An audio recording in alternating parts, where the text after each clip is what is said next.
कुबेरेश्वर धाम के महान संत और सीहोर की मिट्टी में जन्मे हमारे प्रिय श्री पंडित प्रदीप मिश्रा जी, जो कि इन दिनों बहुत ही विवादों में बने हुए हैं। जैसा कि आप देख रहे होंगे कि कुछ यूट्यूबर्स ने उनकी जो वीडियो बहुत साल पुरानी है उसको छोटी छोटी क्लिपों में काट काट कर किस तरीके से ऐसा दिखाया हुआ है कि वो राधा रानी के बारे में कुछ गलत बोल रहे हैं, जबकि ऐसा नहीं है।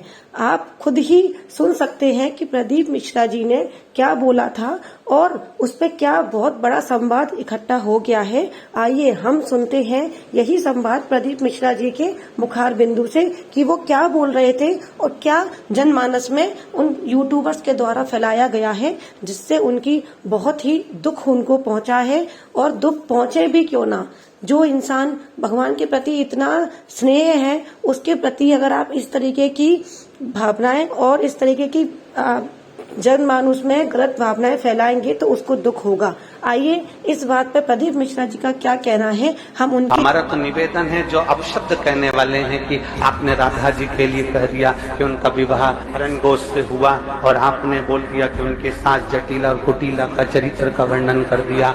आपने कहा कि राधा जी का विवाह, आपने पूरी वीडियो सुनी ही नहीं। जो वीडियो काट कर चलाई गई है वो वीडियो 14 साल पहले की है और 14 वर्ष पहले जो कथा हमने कमलापुर में कही थी उस कमलापुर की पूरी कथा निकाल कर सुनना। उसमें हमने राधा जी का विवाह भगवान कृष्ण के साथ भी वर्णन किया है कि ब्रह्मा जी की पूरी कथा सुनिए कि ब्रह्मा जी को जब श्राप लगा तो ब्रह्मदेव ने द्वापर में नारद जी के कहने पर भांडेर वन में जाकर राधा जी और कृष्ण भगवान का विवाह कर, पर उस विवाह को केवल ब्रह्मा जी जानते हैं, उस विवाह को केवल नारद जी जानते हैं, उस विवाह को केवल राधा जी जानती हैं, उस विवाह को केवल कृष्ण जानते हैं। इसके सिवा इस विवाह को कोई नहीं जानता।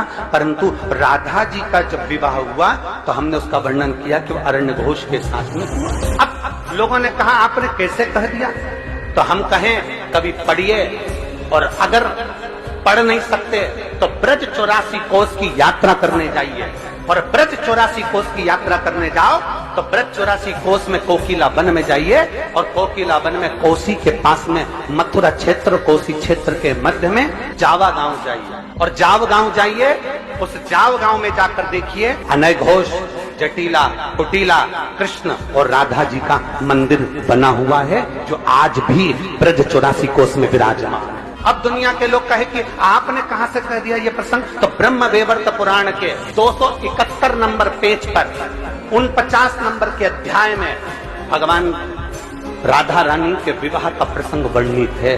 और चाहो तो ब्रह्म वैवर्त पुराण पृष्ठ संख्या 271 अध्याय नंबर 49, जिसके अंतर्गत भगवान देवाधिदेव महादेव, आप जहां हमारी उंगली चल रही है वहां पर दिखाएं, श्री महादेव जी माता पार्वती को कहते हैं, पार्वती जी ये पूरा प्रसंग आप पढ़िएगा और पढ़ने के बाद फिर नीचे आइएगा। 12 वर्ष जब राधा जी 12 वर्ष की हो गई, उन्हें नूतन यौवन में प्रवेश करती देखकर माता पिता ने प्रायण वैश्य के साथ उनका संबंध निश्चित कर दिया।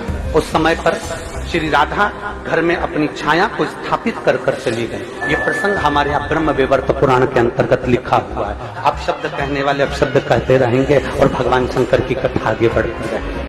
तो गुरुजी के इस कथन पर आपकी क्या राय है, आप कितने सहमत हैं, हमें कमेंट बॉक्स में जरूर बताएं।